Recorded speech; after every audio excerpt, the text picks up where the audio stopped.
আজকে স্মৃতিসৌধ ঘুরতে আসলাম। এখন অনেক মানুষ দেখতেছি ফুলের পাশে যে ছবি তোলা করে, আর এক ভাইকে দেখতেছি আমি ফুলের পাশে দাঁড়িয়ে আছে, হয়তো ফুলকে নিয়ে কিছু একটা ভাবতেছে। এখন ভাইয়ের কাছে কিছু প্রশ্ন করব, যাই। আসসালামু আলাইকুম ভাই। ওয়ালাইকুম সালাম ভাইয়া। তো ভাই দেখতেছি অনেকক্ষণ ধরে আপনি ফুলের পাশে দাঁড়িয়ে আছেন, ফুলকে অনেক ভালোবাসেন তাই না ভাইয়া? আসলে ভাইয়া ফুলকে আমি অনেক ভালোবাসি, অনেক। আর ফুলকে যে ভালো না বাসে সে তো আসলে ভালোবাসার মর্মই বোঝে না। ভালোবাসা অনেক সুন্দর একটা জিনিস। মানুষ গাছের সাথে ভালোবাসতে পারে, মাটিকে ভালোবাসতে পারে, তারপর ফুলকে ভালোবাসতে পারে। প্রত্যেকটা মানুষ প্রত্যেকটা জিনিসের ভালোবাসা করতে, ভালোবাসা মানে শুধু মনে করেন একটা মেয়েকে ভালোবাসা না। তো আপনি কি ধরনের ভালোবাসা জানতে চান বলেন আমাকে। ভাই আমি তো আমার লাইফে অনেক ভালোবাসা দেখছি, মানে কেউ ফুলকে ভালোবাসে, কেউ মনে করেন কেউ কারোর জন্য পাগল, কেউ ফুলের জন্য পাগল, কেউ ঘর বাড়ি টাকা পয়সা সব অনেক, মানে বিভিন্ন আইটেমের মানুষ আছে, বিভিন্ন ধরনের বিভিন্ন ভালোবাসার পাগল। অনেকের ধন সম্পদকে ভালোবাসে, মা বাবাকে ভালোবাসে না, মানে অনেক রকমের অনেক মানুষ আছে। এখন আপনার কি কি ভালোবাসা আর কি কি বেশি ভালো লাগে এটা যদি বলতেন তাহলে ভালো হতো। আসলে একটা জিনিস কি, একটা মানুষ যখন পৃথিবীতে আসে তখন ভালোবাসার জন্যই, ভালোবাসার ফসলে সে আসে। তো আপনি জানতে চাইছেন ভালোবাসার মানে কি আমার কাছে। আসলে ভালোবাসার মানে হলো সুন্দর একটা জিনিস, আর ভালোবাসা হলো স্বর্গীয়। যে সত্যিকারে ভালোবাসে তার কাছে অনেক কিছু ভালোবাসা। আর এখন তো মিথ্যা দিয়ে ভালোবাসা হয়ে গেছে। দেখুন আমি দেখেন, আমি সেই সিরাজগঞ্জ থেকে আসছি এখানে ঘুরতে।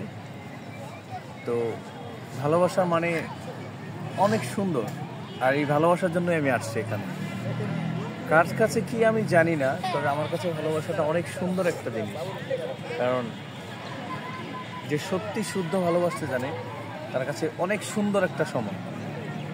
মনে করেন এই অফিসে যখন থাকি তখন ওর কথা মনে পড়ে, যখন খেতে যাওয়ার কথা মনে পড়ে। আসলে মানুষের জীবনে টাকা পয়সা যাই হোক, যতই হোক, ভালোবাসা ছাড়া কেউ কোনোদিন চলতে পারে না। ভালোবাসা এমন একটা জিনিস মানুষকে আঁকড়ে ধরে।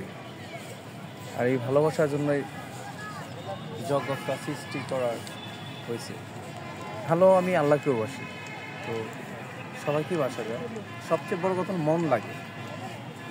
আর আমার এই যে এখানে আসা দেখেন, এটাও কিন্তু আমার একটা ভালোবাসার মানুষের সঙ্গে দেখা করার জন্য। তো আমার কাছে ভালোবাসাটা অনেক সুন্দর একটা জিনিস। আর বর্তমানে যে ছেলেপেলেরা এটাকে ভালোবাসা বলে না। আমরা তো 2009-এর ব্যাচ, তো আমরা জানি যে আমাদের সময় ভালোবাসার অনেক কী ছিল। আর এখন বর্তমানে যে ভালোবাসা দেখতেছেন এটাকে ভালোবাসা বলে না। একটা ছেলে 4-5টা মেয়ের সাথে রিলেশন করতেছে, একটা মেয়ের 7-8টা ছেলের সাথে রিলেশন করতেছে, হাই ফ্রেন্ড, জাস্ট ফ্রেন্ড, এই ফ্রেন্ড, ওই ফ্রেন্ড। আসলে এটাকে ভালোবাসা বলে না, আমি যতটুকু জানি। তো আপনি যেহেতু জানতে চেয়েছেন ভালোবাসার সম্বন্ধে কথা, আপনি তো বুঝতে পারছেন আমি সেই সিরাজগঞ্জ থেকে এখানে আসছি আমার ভালোবাসার মানুষের সাথে দেখা করার জন্য। তো হ্যাঁ ভাই আমি বুঝতে পারছি, কিন্তু অনেকে ভালোবাসে তো দূর প্রবাসে থাকে, তাও অনেক ভালোবাসে, কিন্তু যে অন্য ছেলে প্রপোজ করলে সে প্রপোজে সে রাজি হয় না, মানে ভালোবাসাটা দূর থেকেও ভালোবাসা যায়। হ্যাঁ এটা যায়, বাট একটা জিনিস আমি মনে করি, বিশ্বাস করি, আর হার্ডলি আমি লাভ করি। আর ভালোবাসা এমন একটা জিনিস, সেটা মন থেকে যদি সত্যিভাবে কেউ ভালোবাসে সেটা তার কাছে অনেক দাম। আর ভালোবাসা ছাড়া মানুষ চলতে পারে না। আমার কাছে সিরিয়াসলি অনেক মূল্যবান একটা জিনিস ভালোবাসা। আচ্ছা ভাই ভালো থাকবেন। নেক্সট আপনার সাথে অনেক কথা বললাম, ভালোই লাগলো। আসি তাহলে, ভালো থাকবেন। অনেক গোল, তো দেখা হতে পারে। আপনিও ভালো থাকবেন। আসসালামু আলাইকুম। ওয়ালাইকুম আসসালাম।